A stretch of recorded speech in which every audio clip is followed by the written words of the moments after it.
jawab aja Bang. Ya Saya cuma sudah. jawab aja. Makasih Bang. Saya pilih yang Al-Quran, Iya. Al-Maidah 51, udah gitu. Gini, saya melihat figur Pangeran Diponegoro ini sebagai sebuah tokoh yang serius di dalam mengikhtiarkan perjuangan melawan ketidakadilan. Saya senang ada Bang Egy di sini sehingga contoh politik identitas itu menjadi nyata. Gram, nggak usah lagi politik identitas karena semua kalau bicara agama masing-masing punya dalil kok. Taruhlah kalau pandangannya Ahok yang dianggap tidak Islam dan sambungannya. Kemudian yang satu yang Islam Pak Anies dan sambungannya gitu. Itu pendukung Pak Anies banyak juga yang tidak sholat kok kalau waktu kampanye itu. Tapi banyak yang sholat juga. Pendukung Ahok juga ada yang sholat waktu kampanye. Jadi itu bukan urusan agama sebenarnya. Nah, Soekarno, Hatta, dan generasinya tidak akan mendapatkan kesempatan pendidikan kalau tidak ada politik etis. Ya. Politik etis tidak akan muncul kalau tidak ada politik tanam paksa. Ya. Politik tanam paksa tidak muncul kalau tidak ada perang di Ponorogo. Nah, itu politik identitas yang muncul.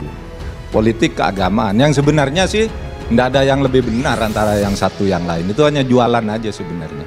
Sehingga bagi saya sebenarnya ndak ada sebenarnya yang punya dasar untuk menyatakan diri paling benar membawa nama agama gitu. karena itu jangan pernah sepelekan sebuah peristiwa yang terjadi kapanpun. Karena itu bisa berdampak kepada perjalanan kita ke depan. Bahkan di saat kemenangannya pun, Anies Baswedan dengan entengnya bicara bahwa ini adalah kemenangan pribumi. Sebuah label yang dia jahit untuk semakin meruncingkan perbedaan.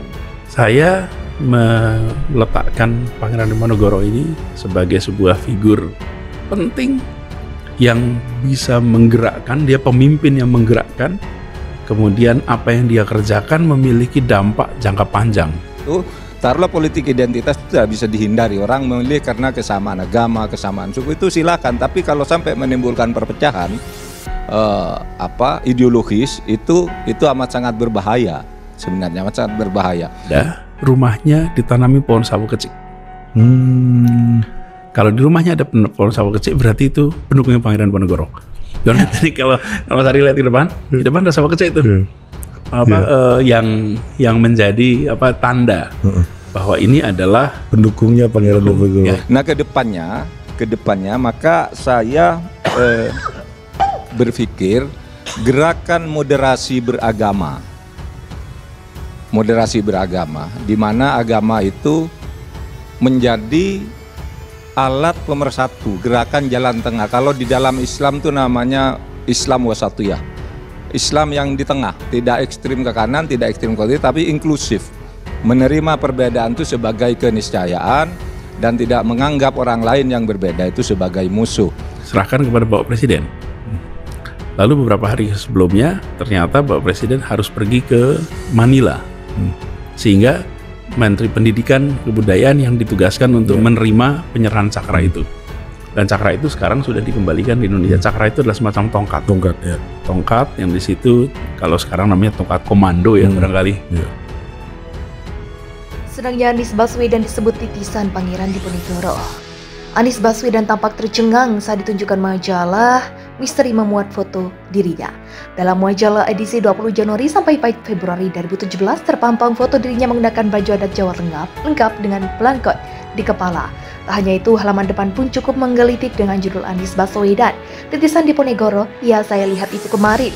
Tapi saya mau baca itu dulu, titisan Diponegoro ya, kata Anies sambil tertawa-tawa saat ditemui di Jakarta Jumat 20 Januari. Dalam cover, majalah itu pula tertulis subjudul Sikap Keras Anies Baswedan terhadap penggusuran yang dilakukan secara semena-mena, dijiwai semangat Pangeran Diponegoro. Melihat itu Anies kembali tertawa, dia menceritakan pengalamannya saat masih kecil sering berkunjung ke Padepokan Pangeran Diponegoro. Saya dari kecil sering ke Padepokan Pangeran Diponegoro, kan emang rumahnya dekat dan kemudian saya bisa dibilang mengikuti detail perjuangan Pangeran Diponegoro.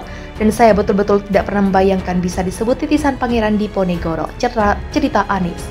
Andis menuturkan, cerita tentang Pangeran Diponegoro ada banyak versi, setidaknya ada 3 cerita, yakni versi pemerintah Belanda, Kesultanan Yogyakarta, dan yang ditulis setelah Pangeran Diponegoro meninggal. Dia menuturkan salah satu kisahnya bercerita tentang pergerakan Pangeran Diponegoro melawan pemerintahan Belanda kala itu dianggap semena-mena. Salah satu perjuangan awal yang menginspirasi yaitu pergerakan anti Belanda, dan menariknya temanya itu penggusuran Pangeran Diponegoro melawan Belanda karena tanah padepokannya dipotong untuk pembangunan rel kereta, ujar Anies. Tetapi bukan penggusuran yang membuat dia marah, ketidakadilan yang sudah lama, cuman ketemu penggusuran, ketemu alasannya, baru di situ dia memberontak, sambung Anies. Kemudian Anies bercerita saja menjadi pendibuk pernah berkesempatan mewakili Presiden Joko Widodo menerima tongkat pasukan Pangeran Diponegoro dari keturunan Belanda. Tongkat pusaka itu bernama Cakra yang sempat menghilang pada tahun 1829, setahun sebelum Perang Jawa atau lebih dikenal dengan Perang Diponegoro. Ternyata tongkat pusaka itu ditemukan di Belanda dan baru dikembalikan pada tahun 2015. Cakra Pangeran Diponegoro itu adalah sebuah tongkat pusaka Pangeran Diponegoro. Cakra itu dikembalikan pemerintah Indonesia dengan cara mengembalikan yang dirahasiakan. Pengembalian yang dirahasiakan karena banyak dikejar oleh pemburu barang antik, ungkapnya. Meski begitu, saat namanya dikaitkan dengan titisan Pangeran Diponegoro, Anies hanya tertawa. Cuma saya tidak bayangkan bisa masuk dalam majalah misteri, ungkap Anies. Saat ini cakra pusaka tersebut telah disimpan di Museum Nasional. Untuk diabadikan lantaran telah menjadi warisan pahlawan Indonesia.